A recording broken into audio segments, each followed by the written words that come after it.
Hi, my name is Chris Sturhan. Welcome to another episode of Drinks from Eddie Muller's Noir Bar. Each week I take a chapter from the book Eddie Muller's Noir Bar, Cocktails Inspired by the World of Film Noir, and I talk about the film in that chapter and I make the drink associated with it. Today we're going to be looking at the film Pickup on South Street and making the drink the Bloody Mary. Now, Pickup on South Street was released in 1953. It was directed by Samuel Fuller, who also wrote the screenplay. It stars Richard Widmark, Jean Peters, and the totally wonderful Thelma Ritter. Now, this film is kind of a mashup between film noir and a police procedural and a Cold War spy thriller. It has a little bit of everything, but considering it's Samuel Fuller, he makes it all work, and that's the important thing. The story is Richard Widmark is a pickpocket. He's working the subway in New York. He sees a very attractive woman, Jean Peters, and he goes after her purse, and he opens it up and he steals her wallet. Well, it turns out that she didn't have money in her wallet. She had something else. She had some film that her boyfriend wanted her to drop off at somebody's place. And that somebody was a communist spy. So now, at the time, she was being trailed by the feds who saw the pickpocket take place, but through circumstances ended up not being able to arrest Richard Widmark. And so now they have the microfilm is out of their control, and so they need to find Richard the pickpocket right away. They end up going and seeking the help of the New York police, and the detective, gives them a stack of mugshots this high to look at, and he says, is there anything we can do to speed it up? Well, it turns out there is. There is a woman that they use as a stool pigeon who knows if it's illegal and going on the streets of New York, she knows about it. And so they call her in, and they have this really great scene where the cop describes how he worked his pickpocket, and from that, she was able to come up with a list of about 8 guys who kind of followed that MO. Well, once they pulled those 8 mugshots, they knew who it was, and they had Richard Widmark. So, unfortunately, they didn't know where he lived because he just got out of the joint, and they didn't have a solid address on him yet. So they ended up paying her some more money so that she can tell him where he lives. In the meantime, the woman who, Jean Peters, who had her purse stolen, her wallet stolen, she goes to the stool pigeon, Thelma Ritter, and gets more or less the same information. And she goes to get the film back from Richard Widmark. Now, from there, it just goes on. I mean, basically, Richard Widmark soon finds out how valuable this is and sees this as a chance of making a lot of money. The Jean Peters is trying to get the film back, but then she ends up falling for Richard Widmark, even though he belts her in the mouth the first time they meet. In fact, Jean Peters kind of goes through the ringer in this thing. And the violence is pretty much. I mean, she gets beat up by her boyfriend as well. And the last scene with Richard Widmark and the boyfriend is pretty brutal, especially by 50s standards. Again, Samuel Fuller, he makes it all work. The other thing now, Richard Widmark's good in it. So is Jean Peters. And of course, Samuel Fuller knows how to take something like this, a complicated story that has a lot of different angles, and kind of play them all at the same time. And he does that brilliantly. But the main thing I got to say is Thelma Ritter. She should have been in every film noir movie ever made. She's one of those actresses that just being in a movie for 2 minutes is is enough to elevate that movie.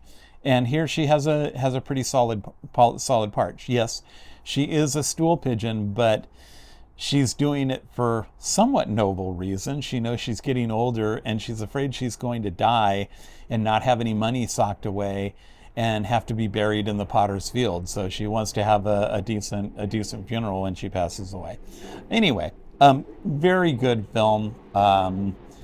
And I don't think anybody drinks any Bloody Marys in it. The Bloody Mary is in honor of Samuel Fuller, who, according to Eddie Muller, who talked to Samuel Fuller's widow, the Bloody Mary was his favorite drink.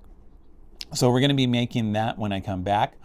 I've been pushing this one off, mostly because it's one of those things where, you know how sometimes when you're a kid, you would see some kind of food or drink that sounded gross and you didn't want to ever try it.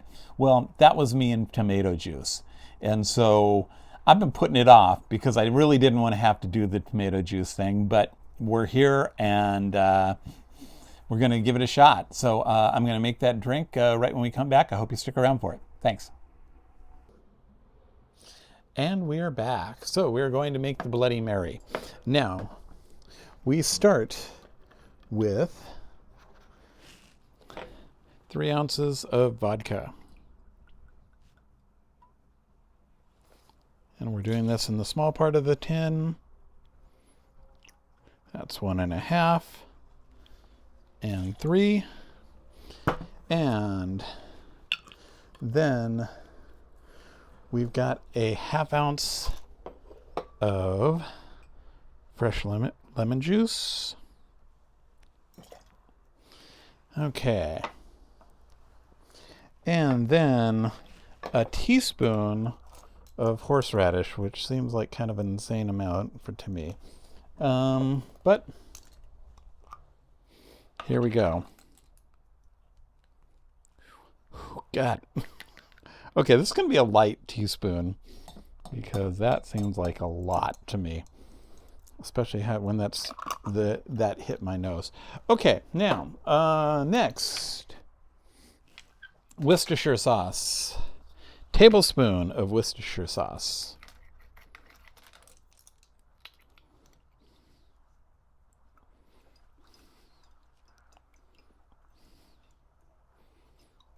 And there we go. And let's see, dashes of Tabasco sauce. At least I'm familiar with this, so that's probably plenty. And then a pinch of celery salt. So there's my celery salt. Now, he says you stir this up first, trying to get all the horseradish off the side, before adding the tomato juice, which actually I'm using vegetable juice because that's what I found, but I'm sure it has plenty of tomatoes in it. He says tomato juice or vegetable juice. Now, okay, that's probably mixed halfway decent. Okay, and then he says to load up with ice.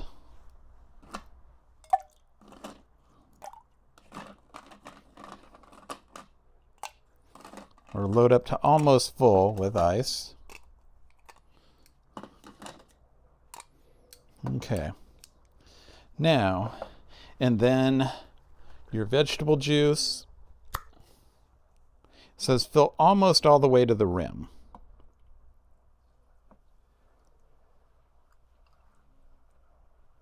I'm going to call that almost all the way to the rim. And then take your other part of the thing. Now he says you're not supposed to shake this. You're supposed to roll it. And he described it like rolling it the way the Ferris wheel in The Thin Man moves in The Thin Man, the third man. So we're rolling this. The reason he explains for this is that you don't want to get too much dilution of your vegetable juice. And I can tell by the way the shaker is kind of frosting up that it's getting pretty cold. So I'm going to call that good.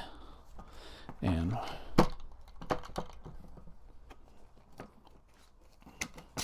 break it open and find my strainer. And he says you strain it into a glass with no ice. He says the other problem is that you don't want ice in it because you don't want the dilution of the ice there.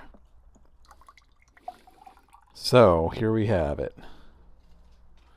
And that's pretty good. Went almost to the top of my glass. And then you garnish with a celery stalk. And he said cocktail olives, whatever pickled things you have. I have cocktail olives and a sweet pickle because that's what we had in the fridge. So there we go. We now have my very first Bloody Mary and my very, very first taste of tomato juice. So wish me luck on this one.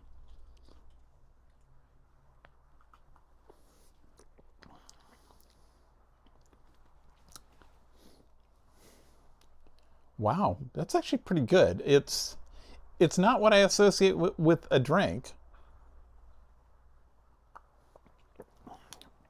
It's definitely pretty spicy. Oh, I forgot one ingredient. You are supposed to grind pepper on the top of it.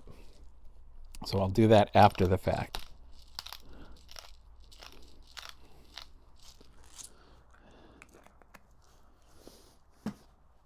And try it again.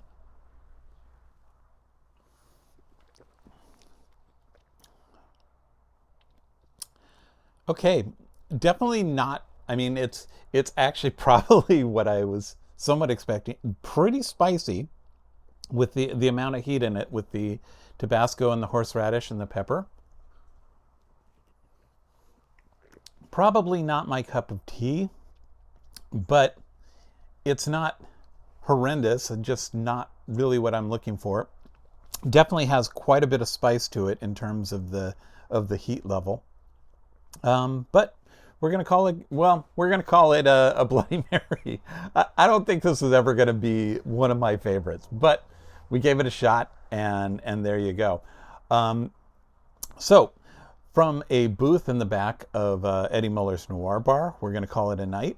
Just note that this is actually the second to last drink in the book. We're going to do the last one, which is Gilda, which comes with champagne and Gildas. We're going to be doing that one next week, and then I'm probably going to do one extra video just to kind of wrap up, you know, what I learned and what I thought was good about doing this whole process. So anyway, from a booth in the back of Eddie Muller's Noir Bar, cheers.